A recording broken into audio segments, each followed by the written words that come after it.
जय श्री कृष्ण। नमो नमः। कृष्ण दर्शन शास्त्र की सीरीज लेकर उपस्थित हुए हैं और आज की सीरीज का चैप्टर है 77, जिसका शीर्षक है कर्मों का प्रभाव। मानव जीवन पर कर्मों का क्या प्रभाव पड़ता है, यह मैं कृष्ण प्राण स्वरूप उन अर्जुन स्वरूप चेतनाओं को ज्ञान दे रहा हूँ जो मन और माइंड की कॉन्शियसनेस में चलती हैं। तो कर्मों का प्रभाव। कर्म भिन्न भिन्न तरीके के होते हैं।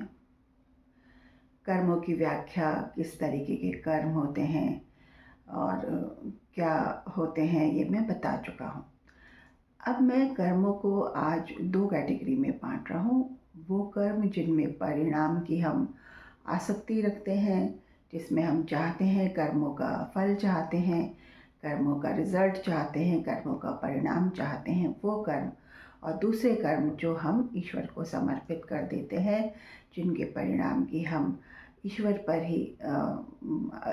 पर ही उत्तरदायित्व सौंप देते हैं, ईश्वर को समर्पित कर देते हैं कि उन कर्मों का ईश्वर हमें कुछ फल देना चाहता है या नहीं देना चाहता, या हमें वर्तमान में बस कर्म करते हुए खुश रहने का ही बंदोबस्त करता है।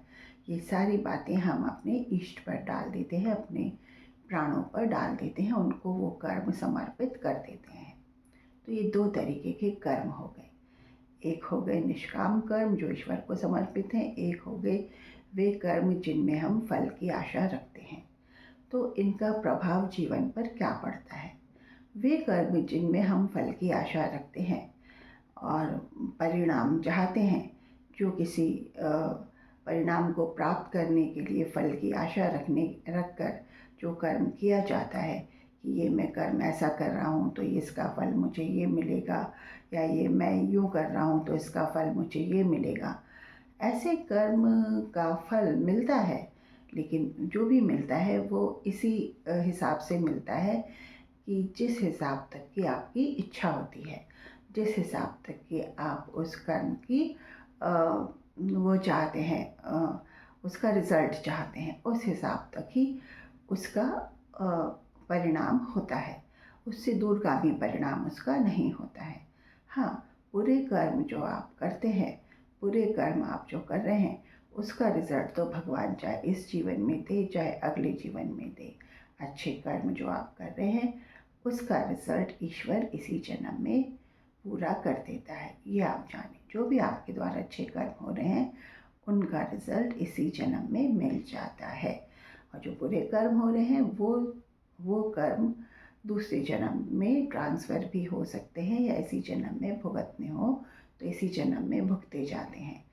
तो अब जब अच्छे कर्मों का फल इसी जन्म में मिल जाता है, तो फिर अगले जन्म में तो फिर कैसा जीवन मिलना चाहिए जब बुरा ही फल प्राप्त होना है? तो ऐसी बात नहीं है।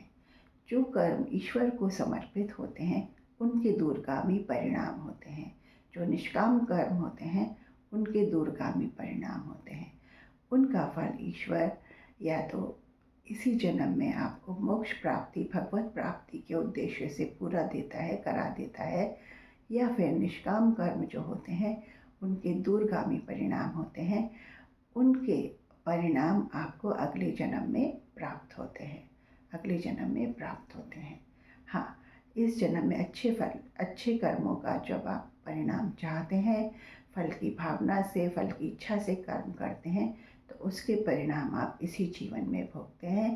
पर जो कर्म आप समर्पित करते हैं ईश्वर को, उनके परिणाम आप या तो मोक्ष प्राप्ति, भगवत प्राप्ति तक का पाते हैं, या फिर अगले जन्म में आपके प्रारब्ध में वो कर्म आपके प्रारब्ध में आपके पास उनका फल आता है अगले जन्म में। तो ये चीज़ होती है कर्मों का प्रभाव। पर मेरा अर्थ केवल यही नहीं है। आप अच्छे कर्म करेंगे, उनका फल इसी जीवन में भुगतते जाएंगे, तो अगले जीवन में क्या लेके जाएंगे, ये भी तो सोचना होता है। तो हे प्यारो, हे प्रियजनों, आप अपने कर्म, निष्काम कर्म करने लग जाएं, फल की आशा के बिना कर्म करने लग जाएं। फल की आशा के बिना जब आप कर्म करेंगे तब उसका उद्देश्य आपको मोक्ष प्राप्ति तक पहुंचा देता है। ये निष्काम कर्मों की महत्ता होती है। अब आप कहेंगे कि फिर हम फल की इच्छा करें ही क्यों? फल की इच्छा अगर करेंगे तो इसी जीवन में परिणाम मिलेगा। आप इसी जीवन के ही तो परिणाम चाहते हैं प्रियजनों। आप जब कोई कर्म करते हैं फल की इच्छा से, आप इसी जीवन में ही तो परिणाम चाहते हैं उनके।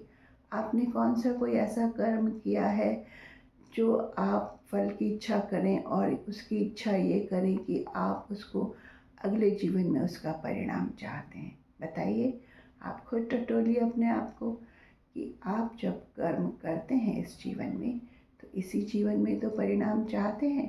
तो आपकी बुद्धि के अनुसार आपको इसी जीवन में उसका परिणाम मिल जाता है। हाँ, इसलिए मैंने कहा बुरे कर्म तो आपसे हो जाते हैं, तो बुरे फल भगवान आगे के जीवन में ट्रांसफ़र कर देता है, कुछ इस जीवन में भोगने को दे देता है। तो ये बात है। तो ये तो आपके ऊपर निर्भर करता है कि आप निष्काम कर्म करते हैं या फल की इच्छा के साथ कर्म कर रहे हैं। तो ये कर्मों का प्रभाव होता है। कर्म देर सवेर सभी करते हैं। देर सवेर क्या, अभी इसी वक्त आप कर रहे हैं कोई ना कोई कर्म। बैठे अगर ये वीडियो सुन रहे हैं तो ये सात्विक कर्म है आपका। हाँ, ये सात्विक कर्म है आपका। इसके फल की इच्छा अगर आपने रखी है कि आप भी मोक्ष प्राप्त करना चाहते हैं या आप भी मोक्ष के उत्तराधिकारी बनना चाहते हैं तो बनेंगे। इच्छा तो रखिए, इच्छा रखिए, अच्छी इच्छाएं रखिए, अच्छी इच्छाएं धारण करिए। तो बस आज इतना ही। जय श्री कृष्ण।